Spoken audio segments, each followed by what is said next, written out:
Start. My name is Lily Swanson. Today is April 19th, 2021. The time is 9:30. This interview is being virtually conducted and recorded. I am interviewing Ronald Sowinski, who was born on November 15th, 1937 in Milwaukee, Wisconsin, and served in the Cold War between 1955 and 1963. Ronald was a second-class petty officer in the Navy and served as a radar man. This interview is being sponsored by the Bell Tower Memorial. What were you doing before you entered the service? Well, before I entered the service, I was working in a machine shop, making pistons for cars. That was about it. And it was from that experience that I decided I wasn't going to stay in there. I wanted to get a little more action in my life and possibly see a career path. Okay. Where were you drafted?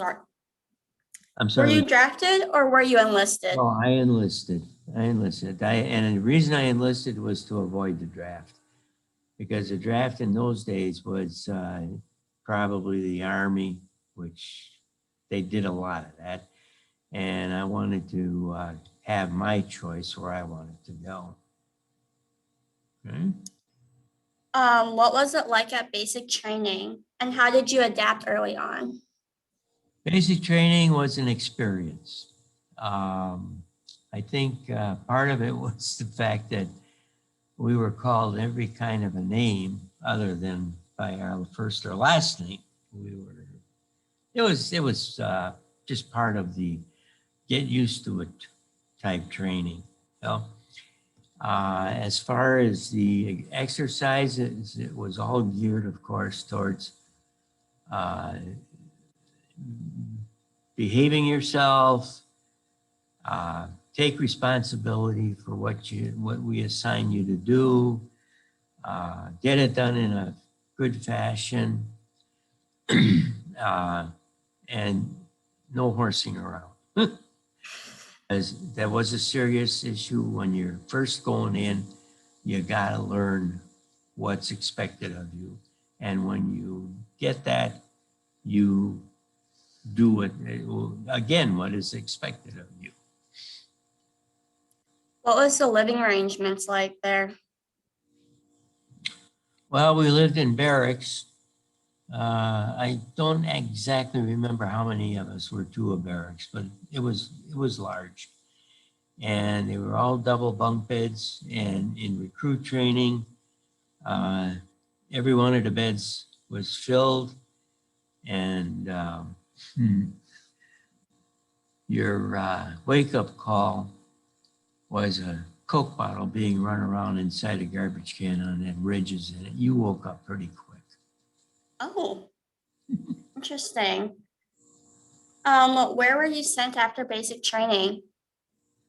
After basic training, I went over to, I had a temporary stop on what they called main side. Okay, you were out of the recruit area and you went into main side, which was the start of the real Navy. Reason I got stationed over there for a couple of months was I do have a color discrepancy in my eyes. I don't see well when it comes to tints. You know, I can see the basic colors when they're solid and all that, but the tints were the things that got me. And because of the field I wanted to get into, which was electronics, they were kind of hesitant about passing me through. But we had a chief officer on there who was a medic. He ran me through a color scheme type test. And all he said was, look, if they think you're colorblind, so am I.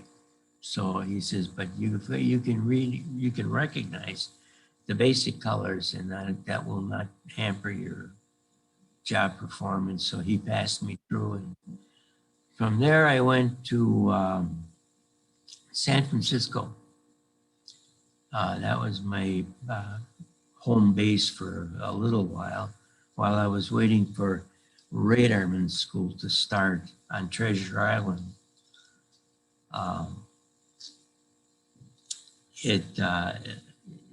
Again, it wasn't an immediate assignment, so I had to go to a temporary base again. I was in Napa, California. I don't know, are you familiar with those ads that are out there, Napa, Sonoma? Yeah, Yeah. Well, I know where those places are. okay. There was a little naval base over there, and that's where I was stationed until the next school started. And then when that started, then I got transferred to Treasure Island for the school. What's a radar man do? Oh, you sit in a little compartment. It's called CIC, Combat Information Center. And the jobs are pretty, well, there's a lot of them. First of all, the main thing you do is you sit at a radar scope, be it air search or surface, and you look for targets so that, number one, your ship doesn't collide with anybody, and number two, that the contacts that are out there are not hostile.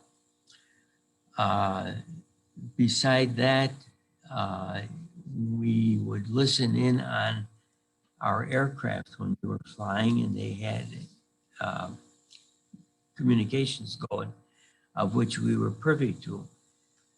And one of the important things is that if you didn't know who your contact was or where he was from, you had a code that they all carried when they took off, and it was an electronic code. Mm-hmm. And we would monitor that also. Our thing would be, you know, flash IFF.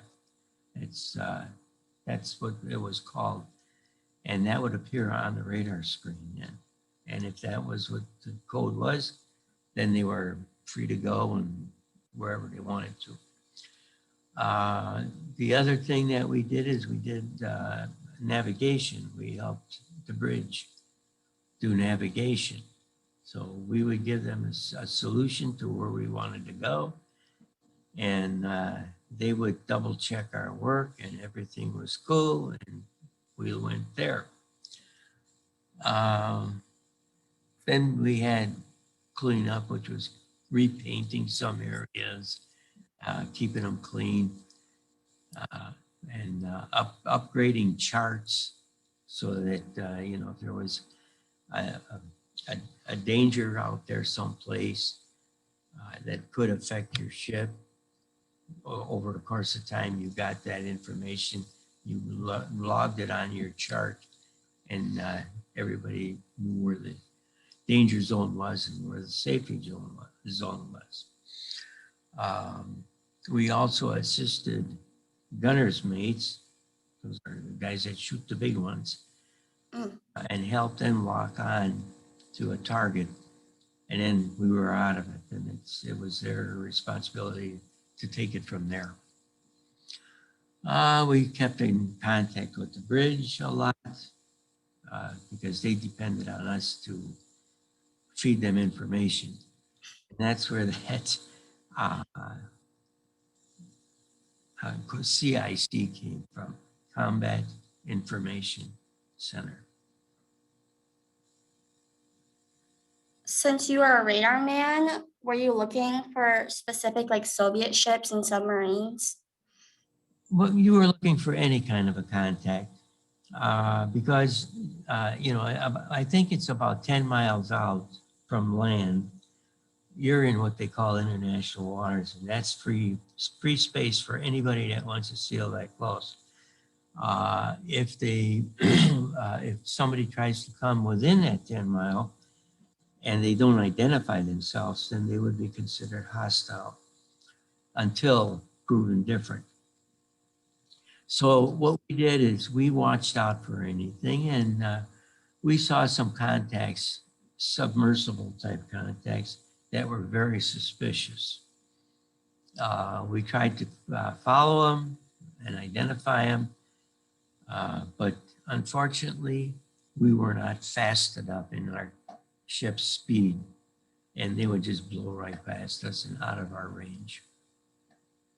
But yes, we did look for stuff like that. Did whales or any other animals show up on the radar? Yeah, whales would, of course, yeah. Although we tried to avoid them as much as possible because we didn't want to, hit them or anything like that or kill them. We had a couple of incidents with smaller fish like dolphins or something. And every once in a while, if you're in their midst, like, you got them. What duties were you assigned while you were on the ships? Well, as I said, I was in that combat information center. So any job that was in there, that was, part of my job. Plus, I was a supervisor on watch.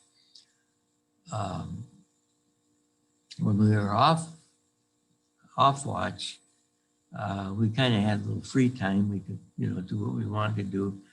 But if it was during the normal working hours, we would also be doing that kind of maintenance on our compartment or the surrounding area or anything else that we were asked to do. What islands were the ship put into port at? Oh, we got around pretty good. I'm going to try to show you something, if I can find it quickly here. As I explained where it was, I should have a little, excuse me just a moment.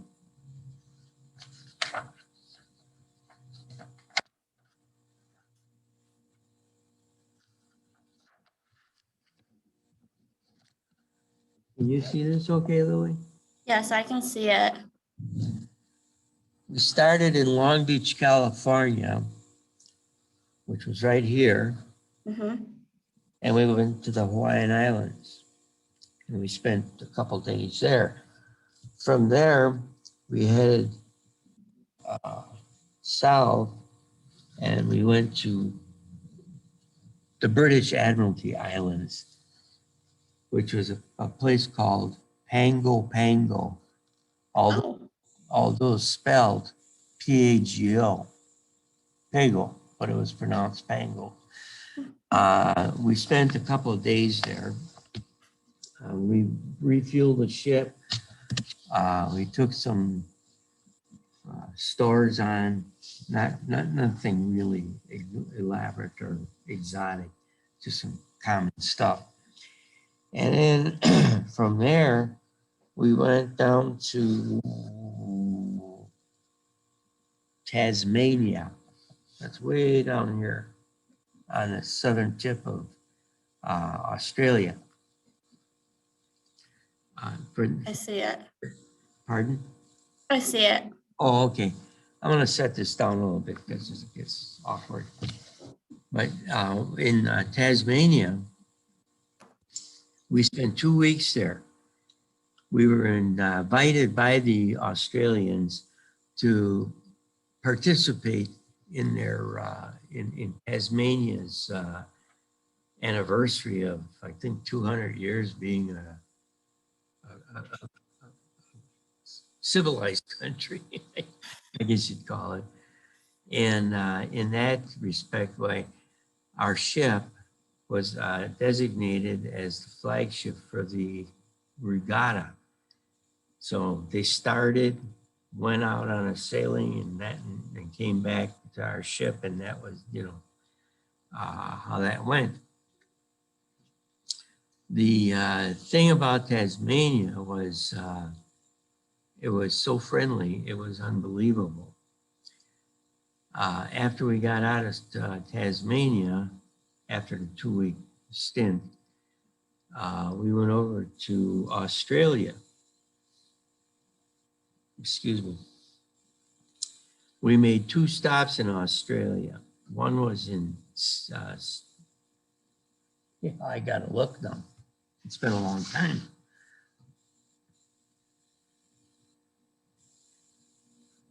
My mistake, we made 1 stop. We made 1 stop in Brisbane. And it was short-lived because our main reason for stopping there again was a refueling stop. Because then we had to go up to the Philippines. Spent a little time there, about a week, I guess. And from there, we went to Okinawa, which was a southern island of Japan. And then from Okinawa, we went to Yokosuka, Japan. We spent more time there for some maintenance to the ship. Again, some stores and fuel and stuff like that. After we finished doing a lot of that, we were then assisting the Japanese Navy and working with them in different maneuvers and, you know, it's all kind of war stuff. And we were basically on their side for that exercise that we pulled off. And it was just all like naval stuff, doing sailing together with the, you know, ships in a formation and doing communications between the ships and, you know, covering an area. It was just all practice stuff. After we got done there, we were on our way.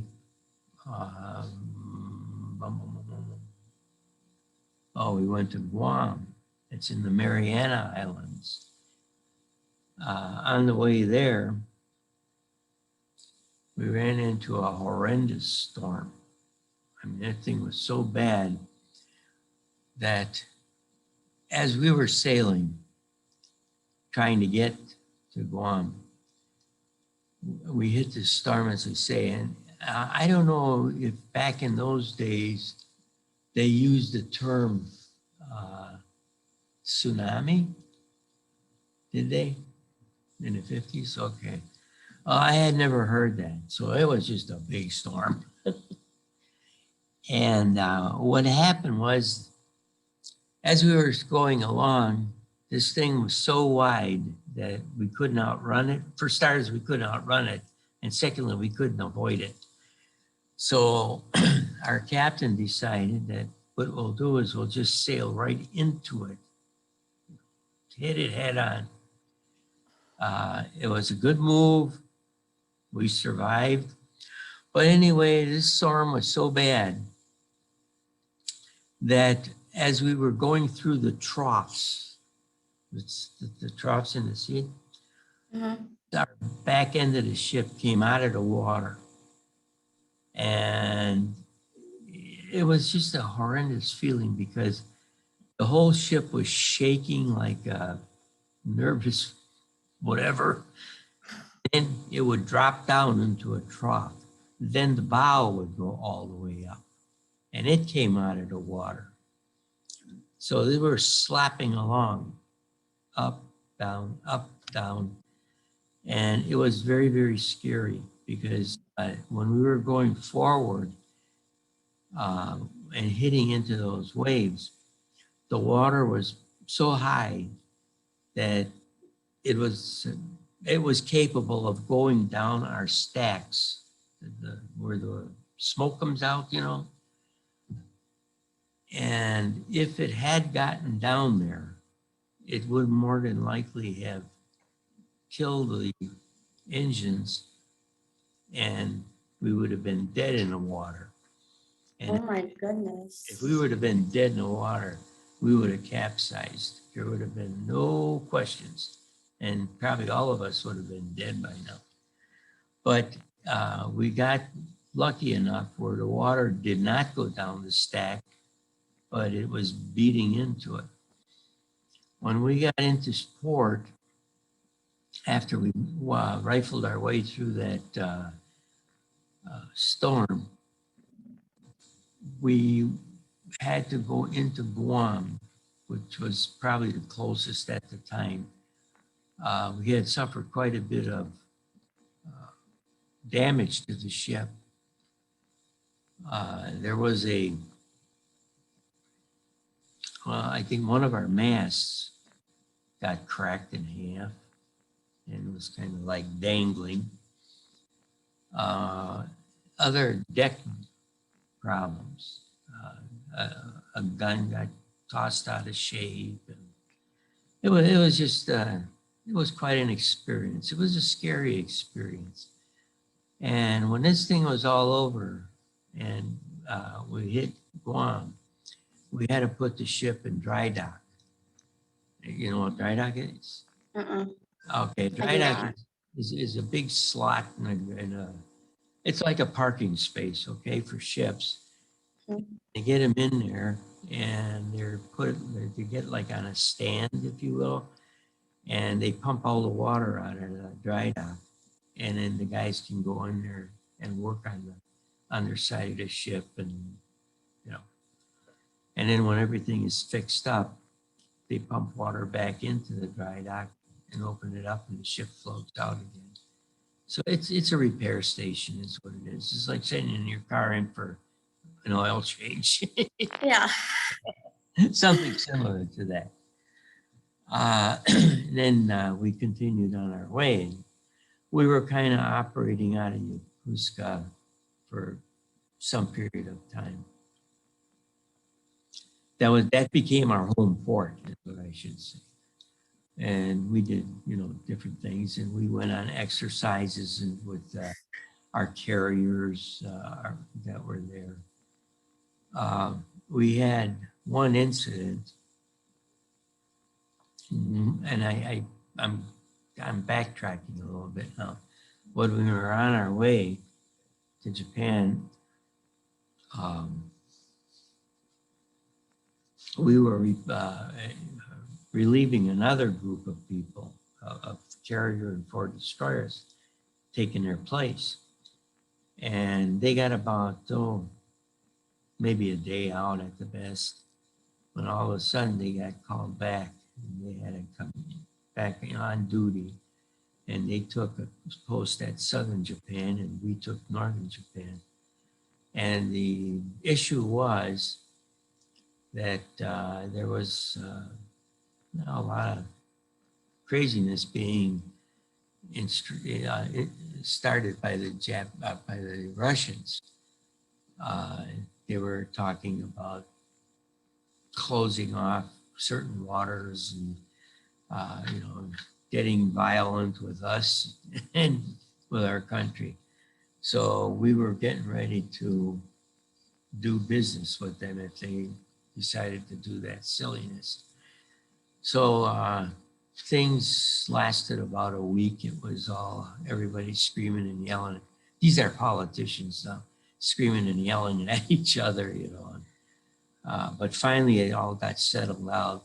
And when, let's call it, peace was made, then that other group could go home again and we stayed where we were. Oh, gotcha. Yeah, that was exciting, but you know, kind of scary too at the same time. That sounds really scary. Mm. What was Operation Granite Rock? I just explained it to you. Okay. Sorry. That's okay. That's okay. I should have prefaced that. What was the People to People program? People to People's program was President Eisenhower's idea, where, you know, people sometimes get false impression of who you are, what you are, and how are you going to react to things and such as that. So his theory was, when we get out, and this was for a lot of people that were in the service, I think, but it applied to everybody. When we got out, we were supposed to make a good impression on people. Don't be a smart aleck. Just be normal. Be a good human being. And that was something that didn't always happen in times past. But when he got a hold of the office, he mandated that we were going into foreign countries. Some people know us for what we are, others don't. So you present yourself as a good human being. And if you do that, then other people will have a better feeling for who you are and what you are. Okay, gotcha. Was What do you consider to be your most important contribution during your service? my contribution? Oh boy. Well, number one, I gave him 4 years of my life for it. Um, but one of the things that uh, I really enjoyed and took a lot of pride in, the Navy was just starting to look into a different kind of submarine warfare. And our our ship was division commander and also a squadron commander. Now the division is 4 ships, a squadron is 8 ships, okay, of the same ilk. And they decided that they were going to go on to a different type of warfare with submarines that involved helicopters and a 4-engine plane. Well, it was something very, very new. And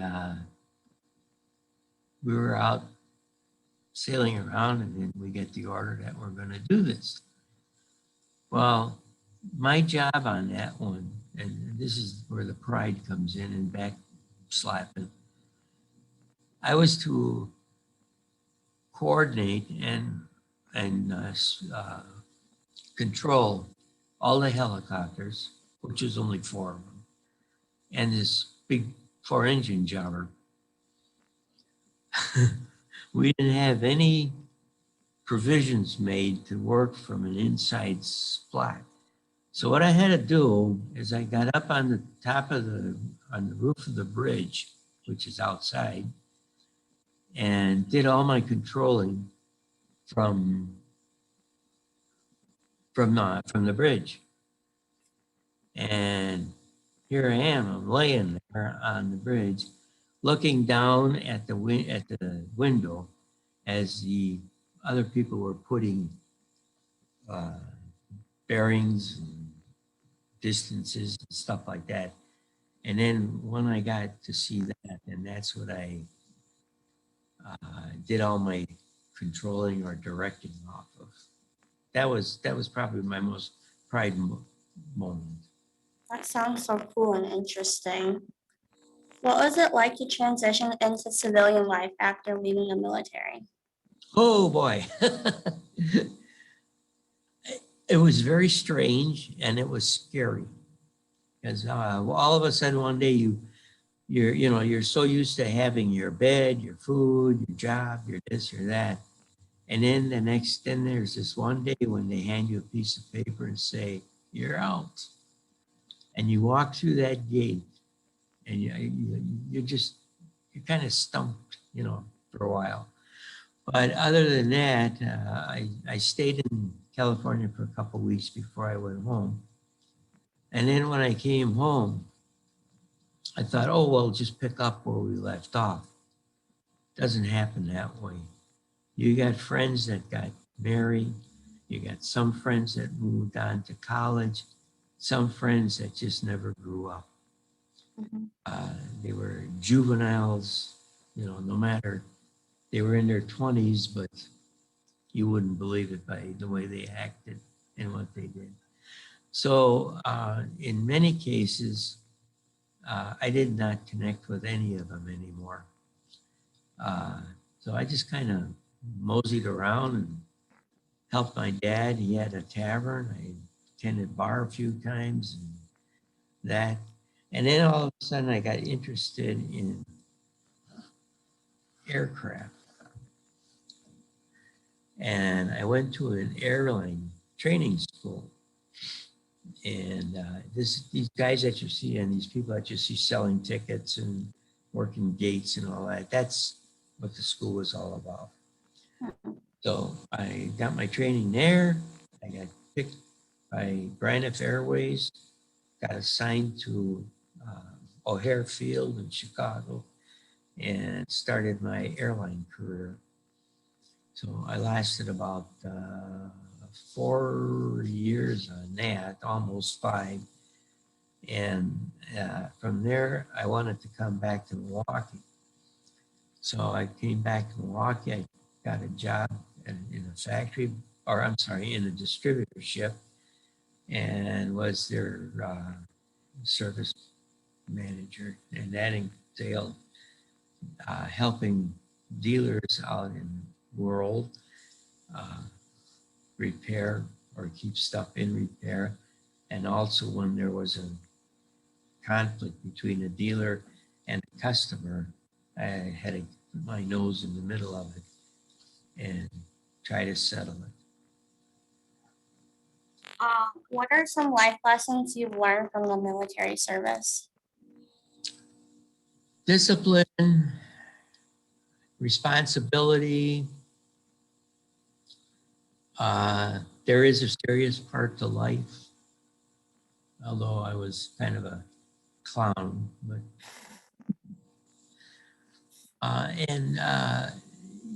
do a good job and don't knock other people for whatever they may do right or wrong, but just try to help people. So that's basically it. I think that was part of Eisenhower's people to people stuff. So I kind of carried that right through. In closing, this has been an interview of Ronald Sowinski regarding his service during the Cold War. My name is Lily Swanson. The time is 10:03 a.m. Thank you for agreeing to this interview, and most importantly, thank you for your service. Okay, nice talking with you, Lily. You too. Thank you so much. Okay.